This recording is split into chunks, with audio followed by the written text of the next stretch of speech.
ole lai nun theng chho to in mitin den an kut thorim ra bulu chu nun an kalpela bu po in laman thlen felvet to ta boka tuna zong nun hlimom takan chen tran ta kum thar lama an bo tu ram lam va turin ke an la pen tran lo bok nen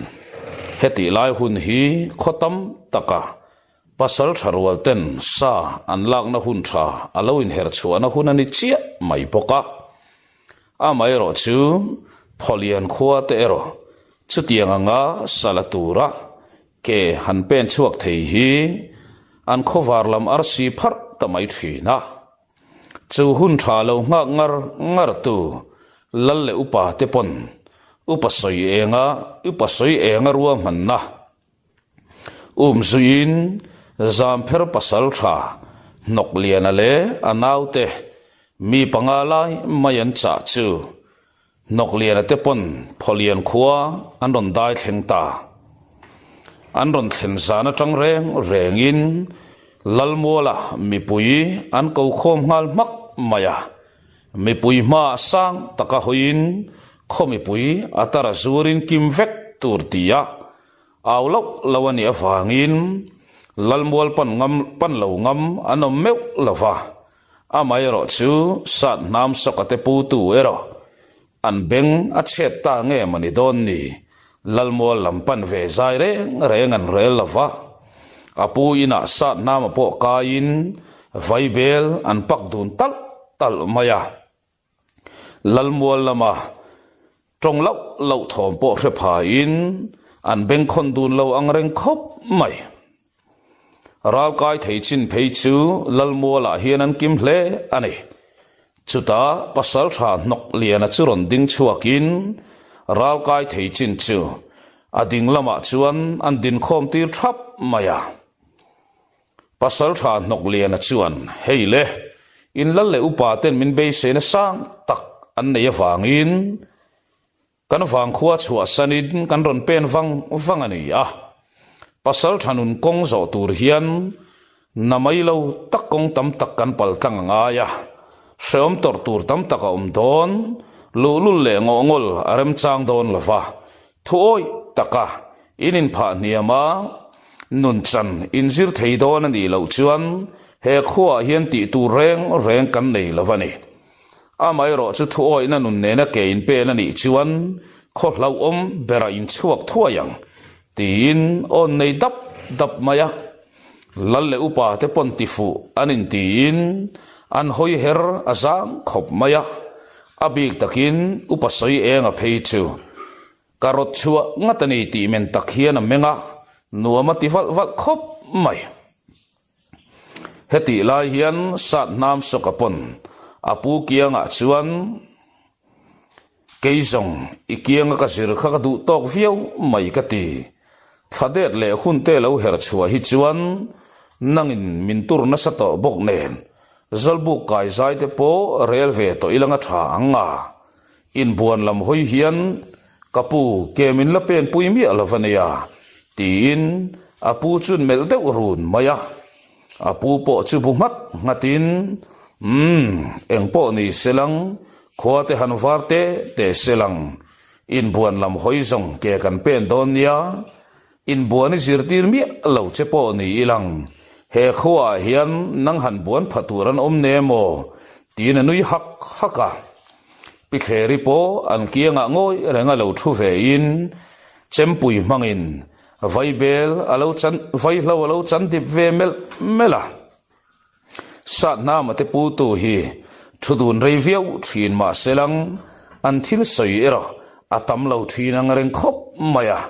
an rilru an koma an rilru nin kom tel nge leng honar a khwan theng hi chuan sat nama alen chho tumin an thuwa apu len thak tumin leng honar khwan chu mak ve zel tho mai mi maksak tok zong an ni thi sena inzom na nei mi si lo hi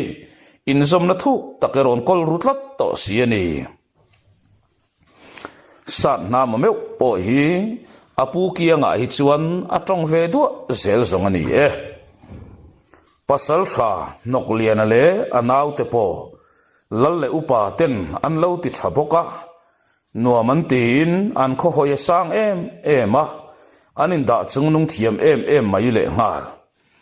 pasal tha nok lian a phei chu a thlen in a fu viau maya a thlen in nula upasoi enga fanu sang kimi chu adu zong tak mai mi ni in a thlen chil chap mai chi ti fu hin ti em maya a thlen in nuwa ma ti lutuk maya wangin kum champo azum zak mai heti lai hian anau te ho po zan lama chuan lengirun an kai zaka pholian nula ho te tan lo biak chiat ngam ni hek lo le nuwa man ti in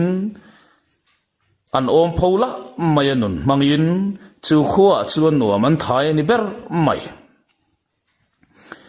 tlangwal ho te vartiana tho vek zelin nun chanan zir ta traka heti lai hian nok liana ber ero sang kimi puan ta na kiang vela tol kwal hrut zelin ahlim na to khi muin ti ve ema pholian wal rual te zirtir na pek ero anau te kuta da ti mia mayani upasoi engala chuan kan khwal tha te an nia biak chiat mia lo tur tin a fanu chu a fui ru reng thina sang kimi hiana be chengam ngai reng lo chuti rualin he khwal pasal phalaka hian tloma tum hau lawa in pek le azuna uai phei che tum lo takani pasal tha satlia mai zong angai sang ve tlat lo mai hi ni a sang kimi du dan le tum dan taka chuan khoi kholal fa pai mo khoi kho khon bol upafa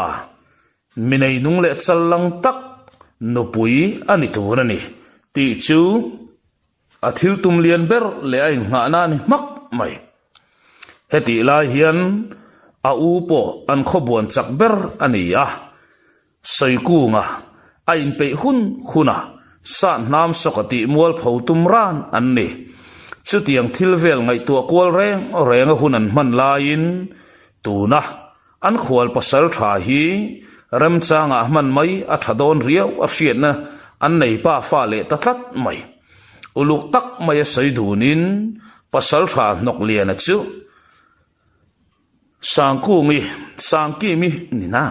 sangkimi zuna waitira adu tu kai hertir turin upasoi enga chuana fanu chu fuita sau maya sangkimi pona mel that na man tangkai atumta sa nam soka an poi kong khat ma soi lo tu hi an huat na zual tul mai hi ril ru chetop chung kwa chun ni zia chiang khop mai tuk sari le san sari ngot mai pholian walten nun chan anan zir tak ta chu an ma nei point ma so na tam takan nei to nge yanga a mai ro chunin zir na konga a zir tir tu ten an dim lo em thinan ri thak reng maya an thai ro asa to lo tlang hle ani hetianga nganin sirapiang mai la hian puzakhu ma chuan nai tak mai atang hian alo thlir ve reng thina anui suk lo le achang hian an erang soka angai san lo mel thei khop mai anu pui kianga phei chuan tikhian kan khowal rual te chu an wahan ngai tu om tak em thei ve riau anin ngai thuayanga theina le thiam na tak le rin tlak kol si lavin kei beramo an hanin ti thuai yanga an tho an pelian em mayanga huai berat kepe nin an pe nanga sek tongin mel ma an lat lu phuk don ani khi khwalwal le do kan ne ni ngat zongin an rol por em manga kei takamotin ke an pe nanga pasal tha lungfing te man tlu soi mayang ti po ka hlau hlel lave ti na phun chuak hial thina san nam sokairo an khotlang wal te pu so mai thin chuan ati boy ve lem lo aniang mu om po hian ang alang ngai lem lo san nam soka khosa zia chu an khual val te po hian mak an ti em a tu ma be ngai lova tu man an be bok lem hlei lova tin zalbuk tuala nun chan zir tur lain ron pen chuak ve ngai hek lo tle maril rulama chian lo na neya an da ve ringot mai ani chutiang anga malam pana ken pe na nun chan zir ma son na pon mu ve suau lai le ni som set mai an cham ta ka song pholian val rual te po malle mala in be te sir tirin an rive thak reng to a mason na po in sir sel ta chuan an nei nga ve ta khop mai ni khat chu chun wang lai takani sang ki mi thing phur chu puan tret ne nu le sam thur bem bum chung hian kho chu nga mang ang tak mai ron tlan lu chonin anin po tlan pe rokin lau hlopin lalin chunga chuan a tlu tarok rok mai le lalin chunga lo thu bial me lal le upa tele an khual pasal tha ngei mai pon mak ti tak mai hian a lo the ka sang ki mi tan lut la chuan lalpa min humlul ro tin tap chungin lalpa chu pan pheya lalpa phena chuan a tom choi mai le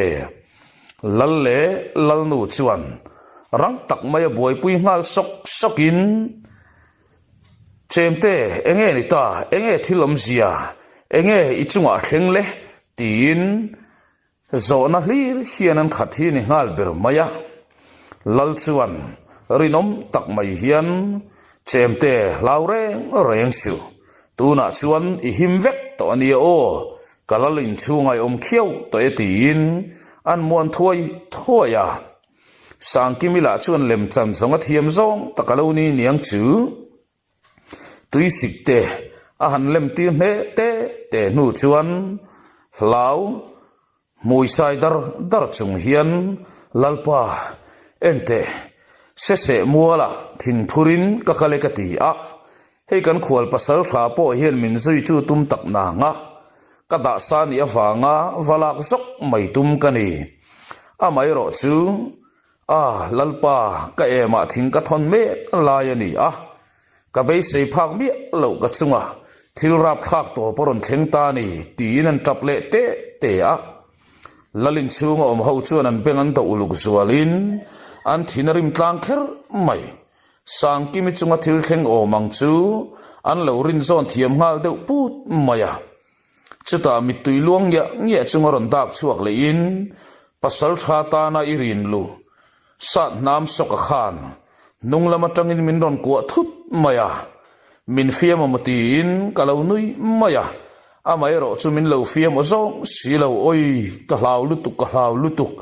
tha min vo bet kat box ni ti in asai lok maya lal fanu sai chu aron nui ri ta khok mai a oi lal lavani ti hi a mela chiang ema trong chua tuma malam pe na malam pana ke ron pen mai to chu anu in rang tak mai lo khap fatin sai po chu angoi zui ve le mai boka thinrim ti hriat tak mai hian a chua san tanal mai man mo fe main san nam soka in lampanin sai chu pen thata dora san nam soka in azuk kheka arin ang ngein alo in do thap mai le ngal puzakhu ma in lama le chau le ngal makin puzakhu ma po ina chuat hanga hian alo mu jang phar der maya alo mu hilvei sak le ngal lalfanu sai pari thoma aron meng chuakin e khai lalfanu la ni reng chuan eng thil nge ni ta tin a thu chuak zui thuaya kapu tia sai chuan puzakhu ma chu nai ngalin khon bol upa sei enga fanu sang kimin san nam soka pong sual tu apu dan chung chang chu puzakhu ma ne na hril tamol mola puzakhu ma chu ngoi vunga a vamak te ngot om ve o a eng po ni selang se mo lam chu kawachian ve reng photang e in pong sual na nu mal in chai fe an ni zongin hai thai ani hau lawang tin a chem puya la a ipte puya thunin a pen chuak zui mia maya sai pari la chuan kir ve le mai ta nge tilavin a zui ve mia mai boka se mual an va thlen chuan le sang nam soka che na nu ma tu ro mang te chun han mela sang kimi em lo lek bal mai te a fei pui lo tlangat mai te chu om chu lo om ve nge ya tin a thing lak sa te po lo dar ve ni ai ni a mai ro chu in pong sual fep na nu ma tu ro mang ro pakhat ma mu tu ro om tat lo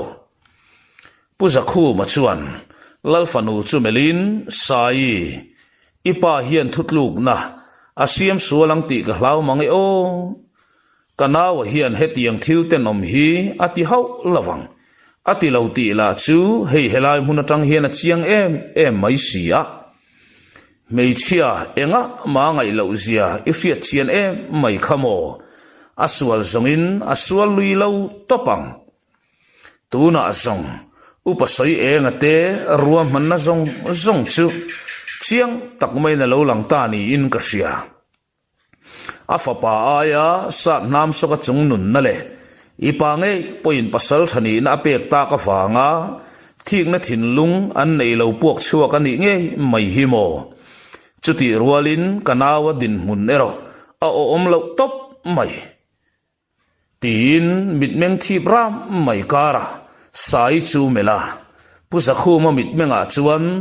tual tha khe mi lo na lo lang ta that mai le a in chunga tu ma mu thei lo tura ditip kara akol nam dang lam em mai a thu ruk zan mai si chu amit tha alang ta veng mai anuna aphum bo vek to midang that to lo tur le thi sen chua to lo tura chia alo chan nam to kara tuna zong atupa tak anga angai sa nam sokane nanin zom na tharawangin chia lo chan nam to cham nan to chu bo pel du na thin lung aputatlat mai engpo ni selang sai ti hian kholam panin kan kirle photanga nangero ngoi rengang che mei cheming chia na hi zong hote ani ti hriat reng mai khamo kanawa chu khoya tak chuan tuanang mo atuan na thin mol chu karin hriat thei roi mayanga engpo ni selang khobo ro ka sirin chet kalo la thuai ange upasoi enga hian lamtang vole wanga nga em ti hriat vek mai khamo kanawa hi dot muhluma puani ngat chuan angoi mai don lova alulak chem a choi nge don ti ka beng ka hriat chian tlukin ka chiang ani atulani chuan ka kol nam ka choi le nge atul don ta ni hi tin sai chu kaya in lampanin akir pui ta voka sai la chuan pong sual ni se khatiang ang lek chet na nu ma a thei lo hrim pong sual se a in ti so ka ni nge yang ama hian a ngai melin ania karin ni atul to pa song ka ngoi mai lo topang thudik awanga mual phole tlang sei ti vel mai ka hlau therte lo lalfanu ka nei hi sai lo lalfanu ngat le ngal lalfanu sei sel ngam le sei chengam chuan alu azuar ti na ni mai ati mia maya puzakhu mapon an lalfanu han en mai chuan nu zim zem samdum sei hlap mai fangmir tangial po ati hlum ve du donem ni ti tur khopa minun nem ni si chu melvang vangin iril ru alen zek don hile atiril ru hia la sailo zero puidik taktin ama fiat tham lekena phun chuak ta supe a in apal khen main lalfan aninan pal khen main lalfanu chu kwaiding data lalfanu tuna hian sa nam saka in lama thoma to a chu wangin arwala kan pen lo rem chang to lawang eng ma mulo le khelawangin tun chau chu ka thu o yang che at lo so ri lo phot lo in sum ri ang che ngoi rangin kal tlang nal ro o ti in sai chun nam ma data sai pon bu ngat pa hian tun tum zong I thu ko oi photane amai ro chu atura ni chuan ka tung chuak ve khopang tia pe nin sat nam soka in kot le vela upasai enga ava maksi e sai enga ka ti zi upasai enga mi le sa an chi le kuang vo le wang hau te lo pung khom tuk mai tlang wal som thum ve lai mai zinga an khual pasal tha nok lian le anaw te lo ding po cho mit si renga amai ro chu aman don biak lem lo wang chuan ngoi rang hian a pal tlang ve mai boka athin rim na mit meng ero athup seng meu lavani e sai liam nu chuan pu zakhu ma po man mo mi lo hian kho chung lam hoin a pen sui ve le tamai boka thom chu mi lo hian san nam soka in lan theina tang chuan an thlir wanga hetianga pu zakhu man a thlir wang lai hian ngai tu ana ain sual na save hle ani reng la taka nula a po an khonula mel tha chuta khon bol upa fanu ni bok sangku ngi chunga thil thleng chuan kho chung a fan ne rangin upa soi enga lam tang ho an tong chak na samai bok si nen san nam soka chu a mu ma sa piang ngin tha mi amai tu an ti mi to mai le nga la amai ro chu an khuwa silai kol pha an lal ina le san nam soka le pu zakhu ma bak an om miau lo wangin silai lek chuak ro tu manom lo lalpa berpo a hoi boi nak mai kha lo ni a sang ki wilem chan kha oi lo vek ngotati oi lo vek ngot chi ni na hribik bok si lo chuti rualin san nam soka chu kong kher zo tur chuan ada phal lovin ring bok a ring der bok si la vale chuta zong engpo ni selang thu top kalasiam theila ve san nam soka chunga kut lo lek ri lo turin khomi pui ho hi ka du ani kutan lo lek lui tal ania a khoi le tani chuan ka kut kasil makang he thil hi a fia na kala nei tat lavani san nam soka thu ka ngai khave zet don ati tlat mai kha ni a kha thil khan upasoi engalai a chun na ema a fanulem chan khalal le upadang te hian an lo oi min makanga san nam soka chu a thabera khuwa tanga no chua ani nge alo be seilen vete lunen lalpa po kha za zo lavin a chang le tang e reng kha ni a lalpa hetiang khopa thu chianga po thutluk nei la siam theilo mo avamak ngai don vele I khon bol fanu nge mai mangangin ron tlu ta sual kani ti na ming chia theina zong po don zo lavin lavin a khurlain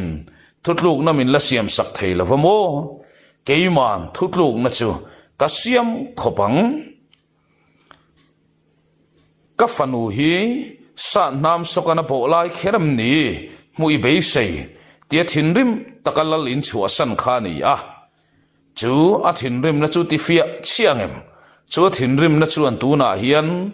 atlangwal hote kai thovin a chi le kuang bik te phei chu thinrimin anin hum seka san nam sokalu ka pui le bang te pon sa che then hiel to ani pu zakhu mai ro ngoi ranga tol kirda da in san nam sokaliam na lam ni a arin lam hoin apen ta voka khual pasal tha nok lian ale anaw tela amazing hlap tu bera tangin upasoi enga thu in tlangwal ho chuan pe na nei te ber maya tlangwal som thum chuang mai nan riam choin san nam sokan khwa apallu hunan ngak thuap mai ani anti fu chia angem le tlangwal tam zok ero chetan ladu tlat lo san nam sokan pu na chu makan ti ema tin sang kimi chunga chu tiang anga che talak ngot la an ring reng lo le ngal chu tiang ani awang chuan an lal thu chuak ngakin sat nam sak hi dik lo ani chuan che te ron tim bi khau lawang ma seng tu na zong valu pa in atam zo ka khabbet thei tat mai khabbe po ngai lem lovin thu chiang zo kan nga kan i ber mai pusa khu ma liam ta vang po in arin nang ngei le arin huna ngei mai sat nam soka chu azuk pal chuak ta hlol maya ani la thinglian pui mai ngeng in lo thu thuak duai maya vai bela lo pak tul mai hi lo ni sat nam soka mu ve le pan nai nga lin akianga thut munan remte te a man mo la telmi lo hian do ta pu ani dan chu a hril ta dapa sa nam song mel zir chiang chunga do ta an pu dan soidap dap khani ya sa nam song mel a reng danglam na mi lavamak ti na po chuang lo a kiai suk ringota pong sual tak angai don zo kani chumole zuk ti dai mole puzakhu man a vai bel don chu a en sak tangat maya sa nam sokala chuan o en ta che mo ti na do ve ngat mai boka tu na zong ka chiang ta e tu na hian in ko tan chang thup mai che ni ti hreng ro tia puzakhu mo chuak le chu ka in ko ta nge min lo chang amo nang ma atonga ka zir chua han che chua ti na le han lan chua ti na tu rem chang hi ka du re ngani ati ta dai maya phur mel em in kholam hoin an pen pu tu ta vok maya le san nam sokanu na hian lau om ti vel hian mun achang phaveri ngang lo zong ani ni in suk achen phatom lawang a ti hun om vela hian san nam sokale puzakhu ma pon khokot chua in sir kheng to in puzakhu ma chu apen chuak nala helam mual tang hian karon le lu ange atula ni chuan ka kol nam karon choi nge yang tin man mo tak mai na pen sui ta voka sa nam sokapo vaibel pak muang le te in a vaibel e ka khong kha anui suka khoi nge ral la fe atang hian pong sual tu pa chu min lo tran thup sita ka chuan pen lut ve top mayang miang ram hnuai atangin ka kal lo na muala mi ka lo pong sual thei dai mai lo ni a nei sei ve fe chu ngai don ni ti chuak ki na nui ve huk le nga la kholam panin a peng kal zela a in ama nge pona mu thei ta a in kota tlangwal rual ho te pon san nam malam panaron ke ron pen me mai chun ron mu ve thei ta ka zong so le miten nom pong sual tu pa chu tin sang kimi u soi ku ngachuring tak mai na au chuak ta chu ve le san nam so ka khoi tum chuan a hlop hian san nam so ka lampanin an tlan ta khum mai le san nam so ka pon abei se ain an ron du rum ma nge ni don ni arum data asilai chu tung thate te in athal a choi chuak ta athal fang atho chuak tamiel miel mai le chason map lawa thal fang panga ngot aka chwa nu chuan nun na chan lo zonga aka ho chu na tur te chel chul chungin an lom tol hlom tamaya le chutianga fanga te man tim de ring ril ruani a mani khotwal mi te ko than thak chiam hre ril ruero la putlatani amai ro chu ama ti na hre lo le tha hre mi lova an ron nai zel ta ka zong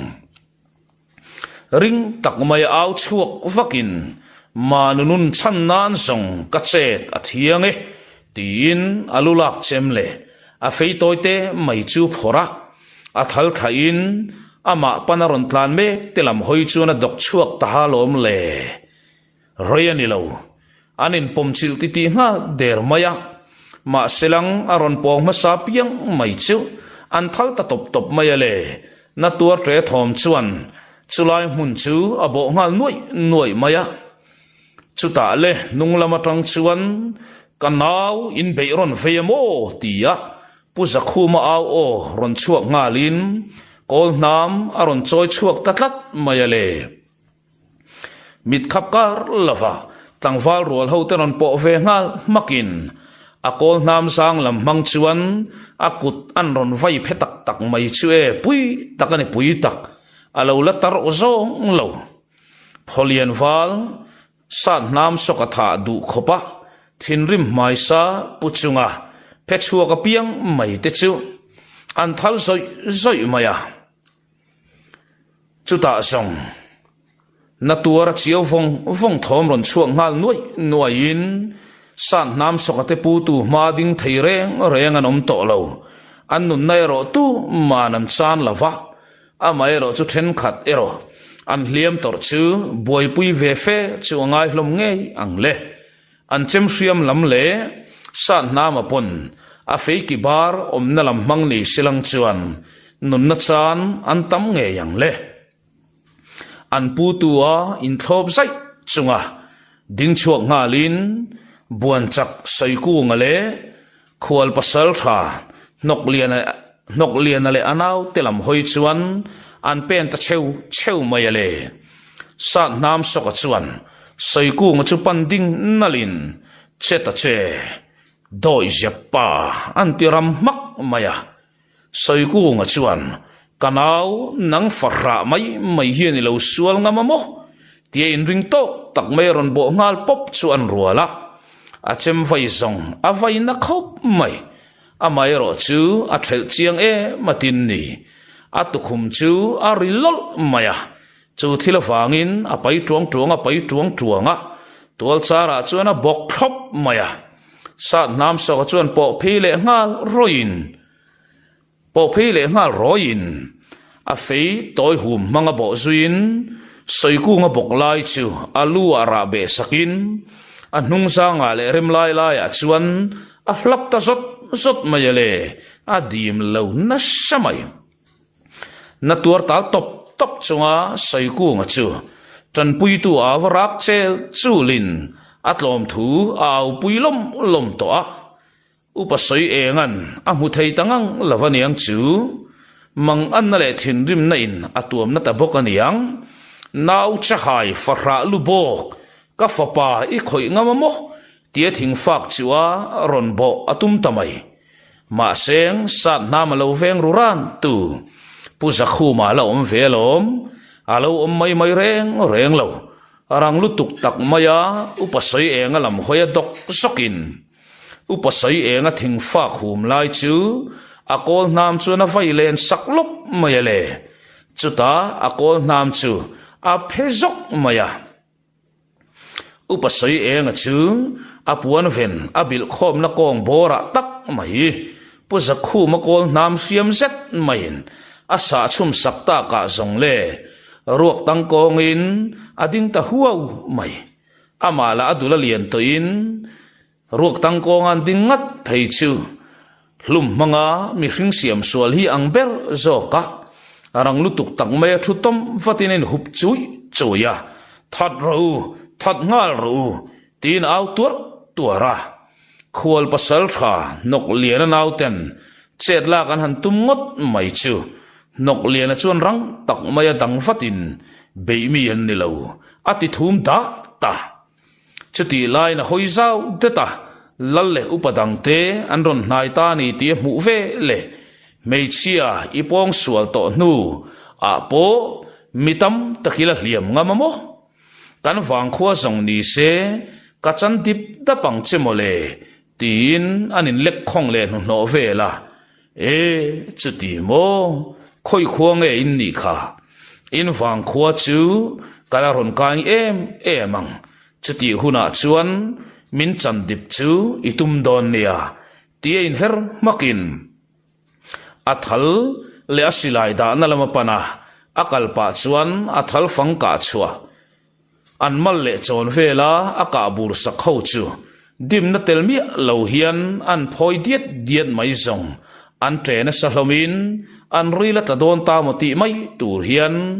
an au che chul ta mai le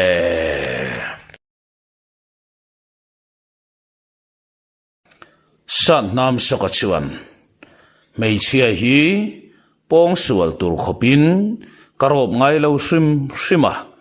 tin in soi kapong sualin ti kan khonula mel tha in ti apo chu ama chu ka hre hau lo mai ti in lampan futin abang le luka an lo ti chiat sak nual mai chu thirin ka in hi ati chetu te khan in siam thale lawani chuan mo ati chetu te in kha ka thi sak vekang cheu thu to pani tin lal le upa te chuwa mela lalpa pong sual tu kha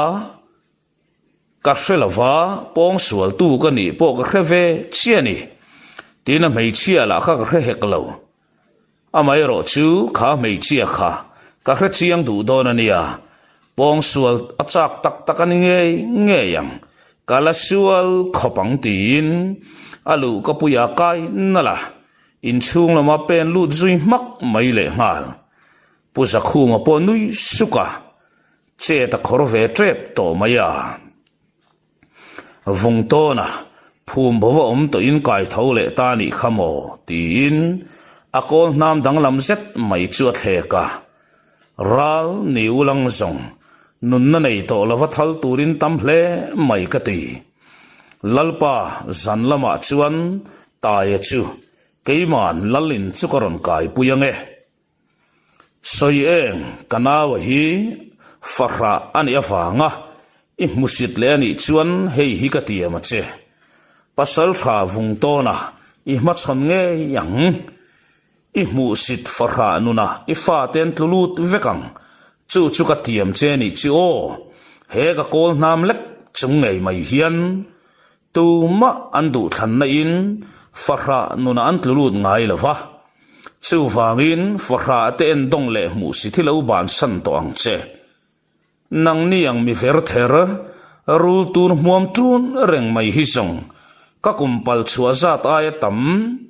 piel rala kalau thon liam to nang thon liam le tur che hiane ka tim viau ring suang che lalpa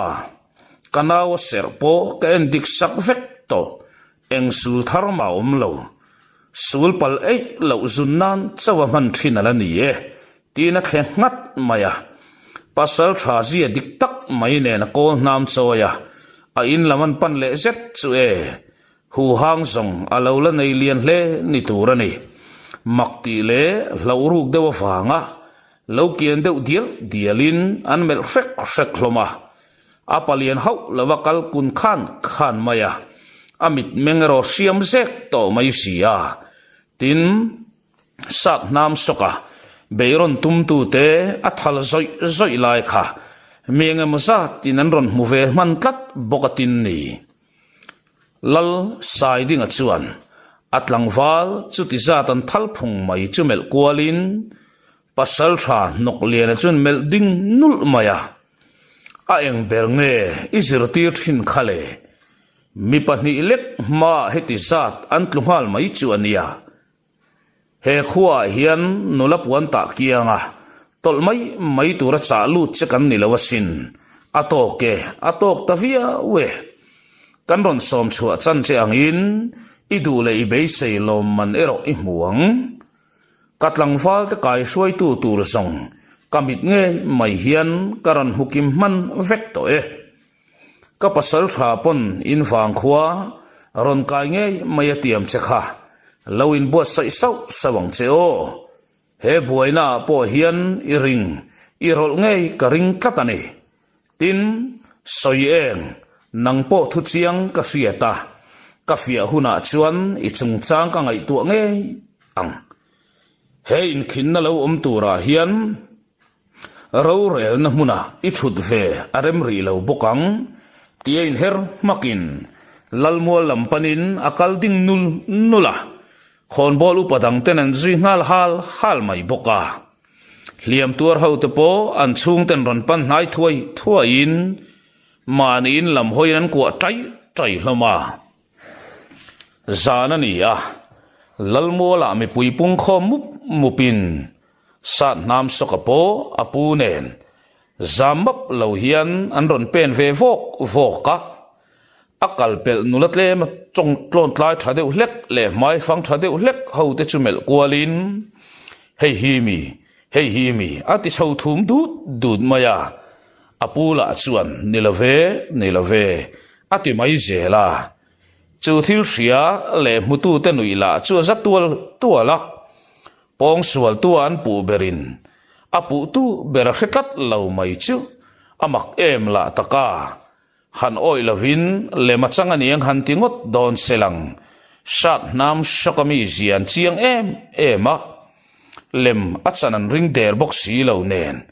apui do ne angai inom do ne tinan ritalui lui mayele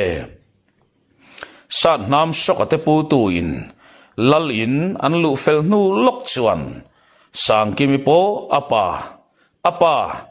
upasoi eng a chuan ron ka in an la ron hoi sang val fu mai le nga la tlangwal hok lak zual sang kimi ru na lo kai to thina lo be sei ve de to thin tu ten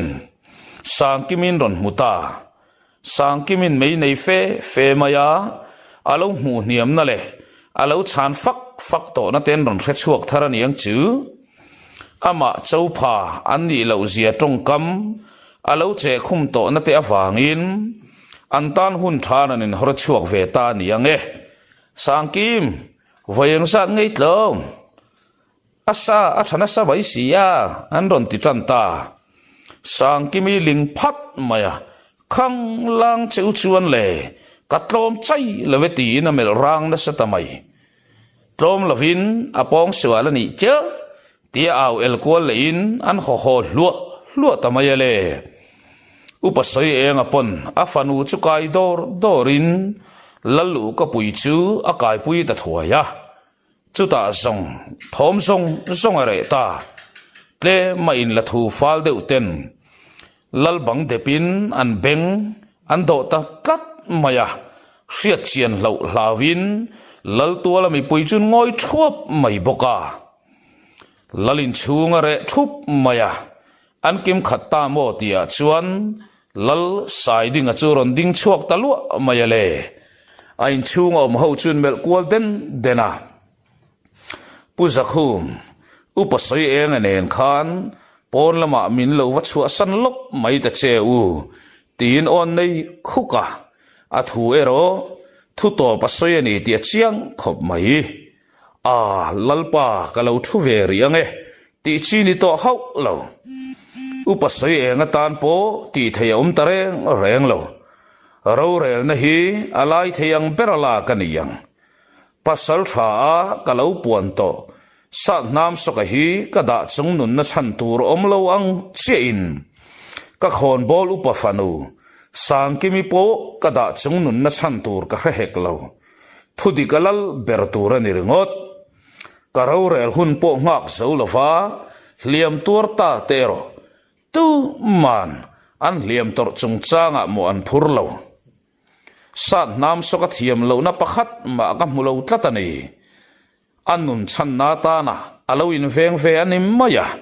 duni selang zong ama a klu zong te khan nunin chan to zong nge yang le a khalam kha chu du to kilang engma boina thleng lawanga da mak turani a tin pasal thra sa nam so kan thiam achangani chuan aduang nge in a in thiat tu le abang ti chetu te pon in siam thale vek bokang khaile tuna kan kal khom chan dik taka lu donang o tin sang kimilama hoya a hek tulam kan som sasetang tia sang kimilal panamel tak runa chuan sang kimipo apuan bi noya chuan a khuru deta trong sual a hlau ve khop mai a trong sual ani vai chuan e kum khuwa a en tleu ni theina kong ani tlat to mai sia a huai chan le a in phen ve na ber apala pon lama tir chuan hi mak to mai bok sia a mai ro chu in ngai tu thin rim chop le in a chapo na kai thota farha lu bok ma zam tur ka ni lo ti ngai tu ka in lalpa lam chun mela lalpa chun lama i hne na ka soi to ang khan ni mai ka thing phur na mola khan keima mai thing phur khatte mai phur tur kal kani a phur khat om fel chu kala khom man to e mahlim takle thamuang taka ka thon mol lai na ni he sat nam soka hi arun lang hlol maya eng kho sai set lo hian min keu tamaya ni min sual zui ta ti na tap ta hlap maya chuta zong lalin chung chu re duk maya pon lama tang chuan bengcheng su ti thoma lo chua upamin chuan ani chuan sat na ma chu ilaka hlo thling ta ti na em ni tinan lo in rol zawa chuero chang theile lavin lung chiai na bo boyang thrimin sang kimi chuin sut hlop thung lal chuan sang kimi mel vung pa hian sang kimi mel vung pa hian tia bungut ngutin sat nam soka chu mela sat nam soka nui in sum de put lam chu mel chiang in pasal tha engtin nge an pu na che hian chanai pek ve don le thiam lo wi changani chuan khwa tanga no chua che mo lei choye mo ilu po tan thei hial na dan lek ko le thu pek keng ko thei tu kani i hai ka ring hau lo tin rum fe mai hian an mela chuta sat nam soka chuan mong cha nga din chua pa hian lalpa thi hi eng tik lai main ka hlau san lem ngai lova han thi chak em chan po ka nei chuang lem hlei lova tin khuwa tanga no chua ti vel mai khatek chu ka ta na holam mai ka puin khuwa tal tam ro min ti ve wang chawa kho chunga hian om ve mai ka ni zok ma o me ram nuwa hi ka ta na nuam tai zo ka sin soi vak tu ka khelo zuk si muala ni a chua tan tir khan ka om reng to a ka puin min ron ko lai po khan chu ta thau chuan ka lo la om ka ma zo na phubala na tur le len chua tur kong tam tak ka nei awangin in sirban san thei ka ni lawani zuk si muala tanga se muala tanga muala mi han pong sual tur chuan lalpa nei sei ve deuh chu ngai do na ni ba ka ama pui hi hei ka tum khat mu na ni le ngal pong sual tur zong ta ila ka than hun pol takaniang a om bor te tham maya en ula a thep then mai so hei sai te chu a ko la mai hi nu te la wa sei lian tan chuan a lian mai hi lu sin an ti hui mai le chu zong pon lam thom thunun tu le aurin tir tu ni ta tlat mai pon lam thom an ri lu maya a om bor te ka sual du chi ni lo sim ti ni chu tin pakhat au talau lawa mi puyan nui dur maya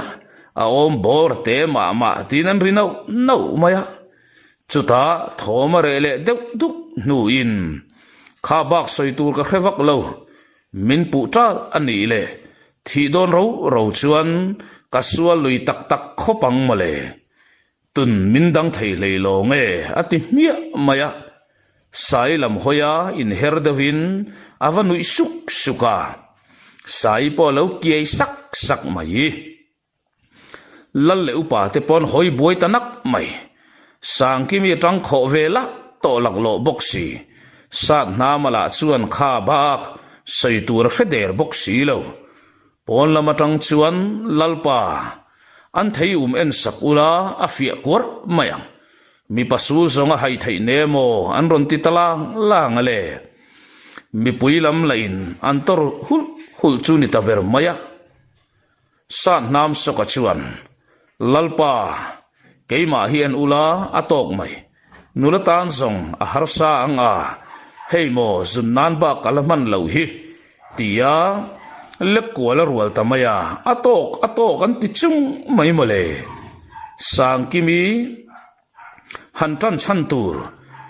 mita mut sang kim ani hantan chantur mita mutu te inayem ti a so na an so le chu nei lo keima mai kani e ti na sang let khawa i tran phung i tha du lova sa na man kha du bok si lova tlangau pa kan nula chu khumpui lama lalnu nen khan lo zuk chian ve phot mai tu tin lal sai ding a chuan o nei zui ta mai le chu kher zong tlangau pa phur zong takalo ni turali local ro le tia sang kimi ban re kan kai chap mai zong e ikut bol lo zet mai khan min tok hlek sio thua to pe mei che om nem zok po hum ngam lo lal kan lo nei che ka zak hle in ka musit hle che ani sat nam sok i thi don khop khove la ka mit khuat berni thang kam dan chi khat chau om hlei nem le tin mei cha ber tong in a tong ta bian mai ale sat nam sokala chuan hreom po hian alo om le to lem hlei lova sang kimila ala zam lo na samai lalpa ber po chakok sokin he khuwa hian zan khat po ka to nek lawange ilal na wang khuwa ni lo khodaga tam e mai tin za pa na nei le lo le enga ma ngai lo hian lal le upa te chu akok kwal sia maya lalin chung chu re thap mai mei chia ni lo seng zong sang kimi chu thal chiang thak to khopang mei che chunga khu than thak em chu ni nan hreteu si la vale chu tiang khopin an khon nula mel tha chu arab thakin ana sa ang ti don phavek lo le kakal don miten om ho he mi hring hian mi khoi che ei ilave ani khoi chiat phak kan hek lo tia sa nam sokalam pana achala va ko da sakta or maya zong lalin chunga chuan sang kimi khoi hre ve mi lo tuan lo omani sang kimi chulal chuata ngei mai chuan atukhum sam mangin po thal thoi ani tamai ale lalnu chuan heti em hian ani mo ka pasal le upa te I lo za lo ve ni tia nu thal thak khan ruala sang kimi thut chua le tum chia chu trele thota anak domin avial tangal ngol mai sai pari ngei mai chuan kapa za dermi lo tu le kanin chunga an che phu chuak ngam tu dota mi pu manga min pong sual ti ching tu hi zai phu lal lave min pong sual ti na mun ma zong po kan wa fi vek to tia chui le tum lai tak chuan sa nam so ka so na pom son nola sota lo vo omro tin upasai eng ate pa fa le an vo le wang ron chim lu thuk telam hoi chuan azuang peizok maya aban changle khol zet mayan vai kwal ta tak takale athapui achuak tak ta niang chu an buan chak soi ku nga chu a choi lopa midang te mandin khom na lam hoi chuan den nan a mang ta pekalom le adeng tu rit bukan thu dul mai renga chuti lai tak chuan valu pahawa pholian val rual teron rilu thuk main anron bobet ngal miel mai rei lo te an nung khirin an kai chuak ta mai renga no chuar fan an ngai zui ta reng lo ka khon bol upa thina ni a en liam phot mayang o tin upasai eng ate chung kwa mai nilawan vole wang zingami chung kwa sanga lai mai an khua pem chu asan tumain buat sai lein phur chuak am te chu an thir zui tareng maya ni khat thil thuwa chung ko rungot mai nan kam pha ta chu ti rualin nar hlit phoyang huai an ni ve thung heti lai hian an khual pasal tha nok lian ale anaw tela an lo man la in upasoi eng ate chun zui ve mak mai boka khatia an sual na lim mual phoni ta ka khan upasoi eng ate rual khan khual pasal tha nok lian ale anaw te chuak ve ngalin sang kimi berin kan lama in tran tlat chuane tialo tong tiam to nge mai zui ve mak khan ni re nga zanthim nuai malam pana ke pen zelin nu naw ne nan dia mai bok nen patling chomakal om hun om vela chuan chol muangin tu man min zui chuang lo hi mo tin hanin ron kuala an tlusal tahan han hloma chu hun tha nga ngar tu pasal tha nok lian chuan sang kim ngei mai chu abei sei ta chat re nga thim nuaya achema khrep a frok chuk tu sak makin a mu sidru pasal thalaka chuan lo thei lo na wangin a tlom ta pong sual cha ki chu pong sualin a om ta ni bere nok lian ala chuan lo tlinga tin a in tin nuam tin a hoi val maya sang kim chuan ten te ma se ti thei nei to hek lo le akianga kalte nuama ti sot em mai boxia tin sang kimi hian midang te pun ngot don ta selang pasal than nok lian ate chuan kar lava an va in an that mit pak thei nei ti la chu a khachiang ve em bokatin ni chutianga sat na ma ten boina ne wan nei akia na tanga ni aliam le det nu chuan pholian khuwa chuan nundan pa ngai rangin an nung zoya upasoi enga te chung ko bula chu sat nam soka chuan adu tok mai rut mia maya an ran kai sen lo lam la khome pui ten anin sem tlang tamai mai bok nen mun min hnu chia thamangai o tin an nui sang loma chutianga malam pana ken pen bek lai chuan zan khat chu lalpain puza khu ma chu lalin kai turin tangau pa ko tir tamau maya puza khu ma lalina han kai chu ti tak zet mai hiam atlang wal te sual turin angin na ngen ta tak e anor thiam na samai sinen ngoi te lalpa ka siam ka tung fel to sin mo tia tana kho ve na la inawa chan nan zong ilatun fel lo top mai khamo tin anor ve tlat mai bok sinen ni mai te se anin ti tange nge a san nam soka ero anun dana dang chuang mi lo midang kianga talmuang man kalani lo himo ti chu athupuya ni top maya nababa kalanai se lani tin inzir alaban san reng o reng lo pholian sol buk tual ero tal fiak ari fiak thaka in vane ve khatiang ten tu ma nge in din chan zo kang mi patan nerna tham ni reng lo thawru tia puzakhum o fiak thak kara hantre that thom te po chuak zau thinin khwal pasal tha nok lian ate zara theive viau to in ngai to ten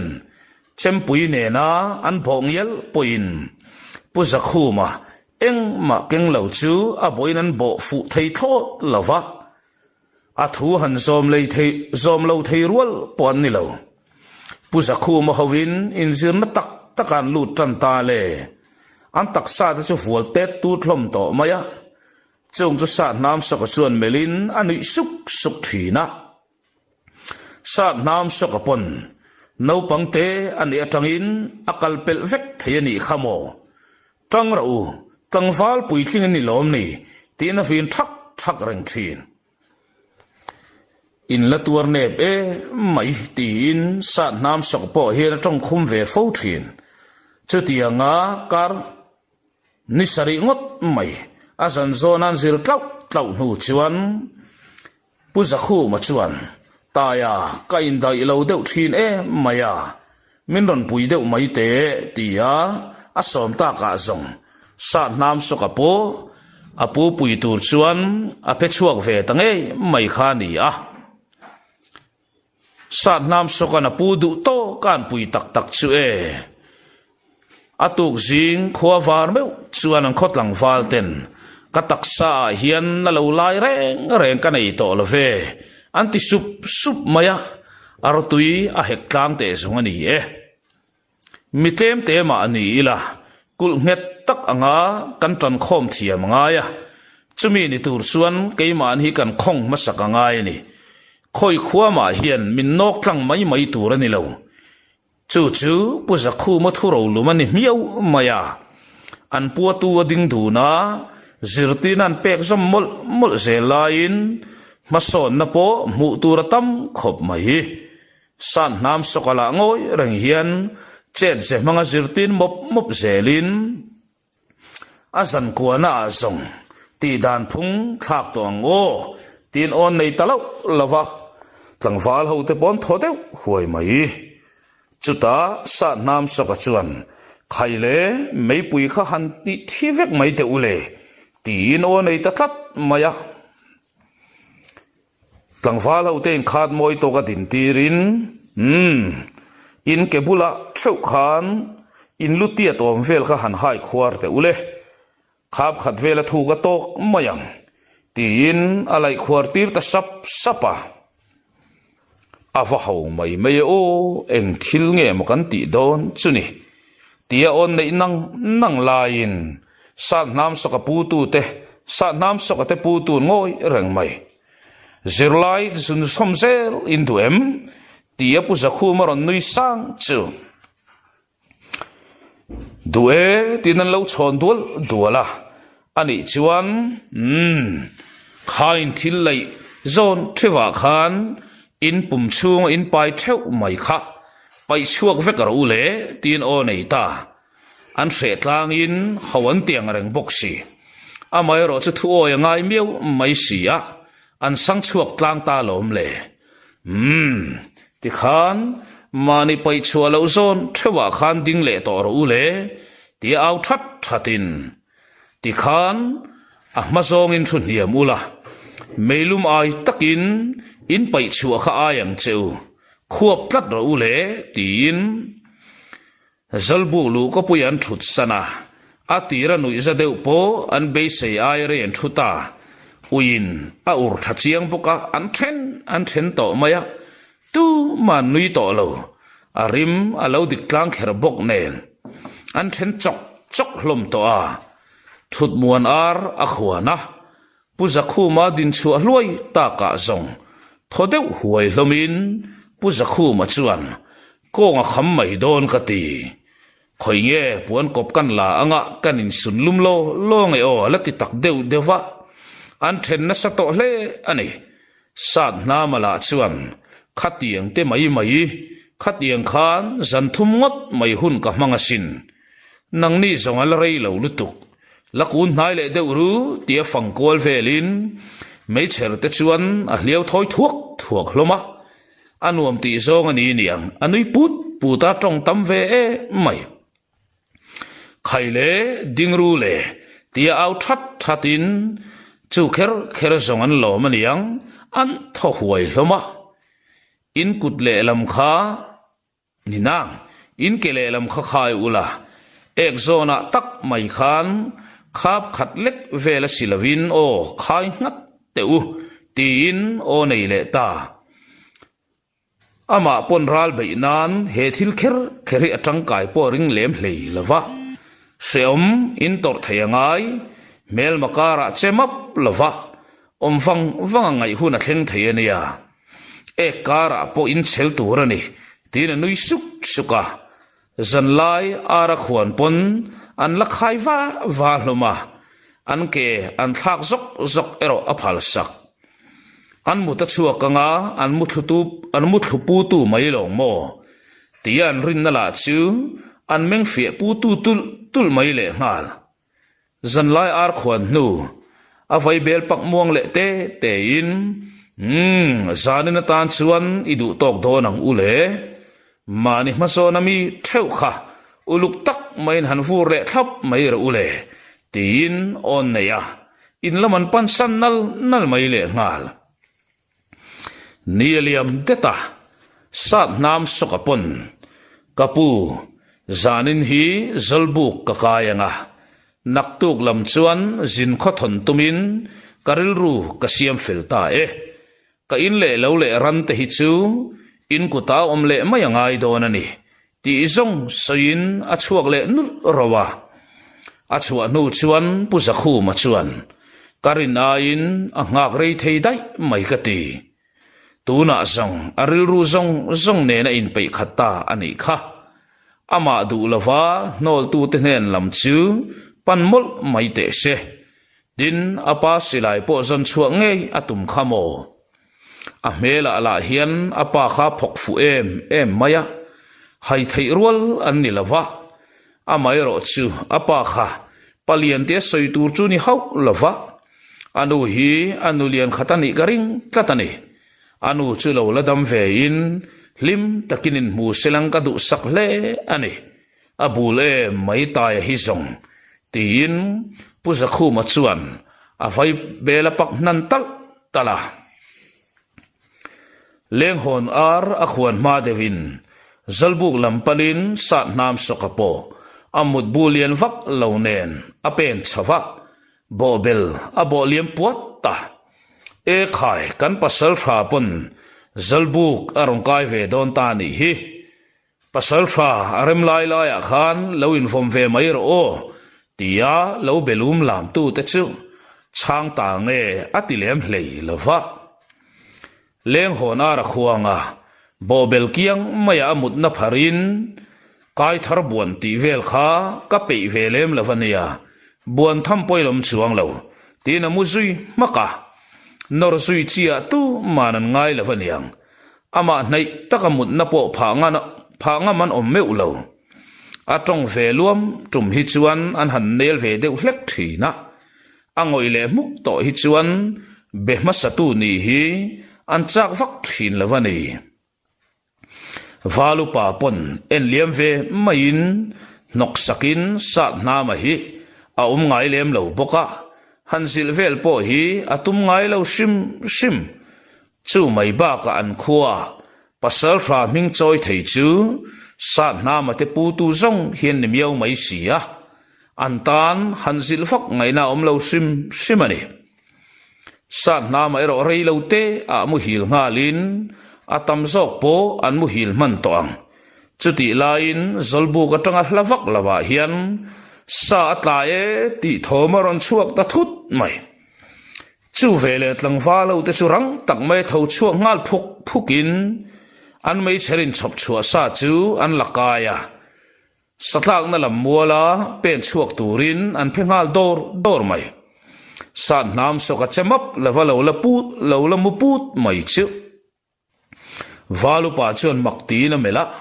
pasal tha min ho don lavem ni ati ta tho ta sat nam sokala chuan arila tram ve ni mayelon vokte song kan nga tlan mai khamo mut kamamo atile tlatto nor zui vak ngai na om hek lo le valu pa hawaliam diakin puzakhuma aloding wang mai chu an thamon pui kher mai puzakhuma ponani na taka chuan sat na ma lo zong ril ru deuh kha ni amai ro chu valu pa chuan kan pasal tha zongin arida tram ve ni chu tin aron pen chuak pe talawani kha tin puzakhuma kianga chuan a thlena puzakhuma chuan nui pui sukin ani mele tak maya atram ve bok don ani engpo ni se ibi sui vere rengang avok nei tu te pon sa omalom le tialiam ngalin mei cherne nan ringa luya polian val rol te hian in rin tok na sap takan nei ve to awangin sapui lo lian po hi an zuam ru ve sak to ani chutianga nga rit hata hul chu sapui pon an thomalo man rangin thô mà lâu chua hem mấy rè nga pu za khu ma ruai chu ding datin ka be se in a kol rong tlat maya phim khu ro o tin au lau lava asa zonga ui ve ngiang ani don so ma seng kan nu nau ti khabar tu tur le nun nuama min siam lo thei tu tur ani awangin no tlan kan tum zetanga tin au that thata a fei hum lai nen akyang nai vel te chu an rol chuin an rik pui that thatan vai kwal vela ma se chuti mai chuan chu sapui chu vo zam chi lo ni lo vaneng chu a rol a rin zual ta sau mai le a beng rita dup mai pu za khu mo pon a fei da in a silai a lai chu a le ko ta kei pui po churon ding chuak tual in a rum ngul maya a pa ruai tu pasal tha za khu ma aron tin zon lai tak chuan rang em mai hian phal fang pathum hi a in zon sat hian ron thok chuak lat maya sapui miding le veya tak mai aron bul zui chop chata chu mai nilavin phal fang pathum na chuan sapui chala tak aron fule chap mai boka chuta zong pu zakhu ma silai chu apuak zui ve ta dur mai sapui po op ngal ropin pu zakhu ma chu tho hoka ama kalpel thuak pa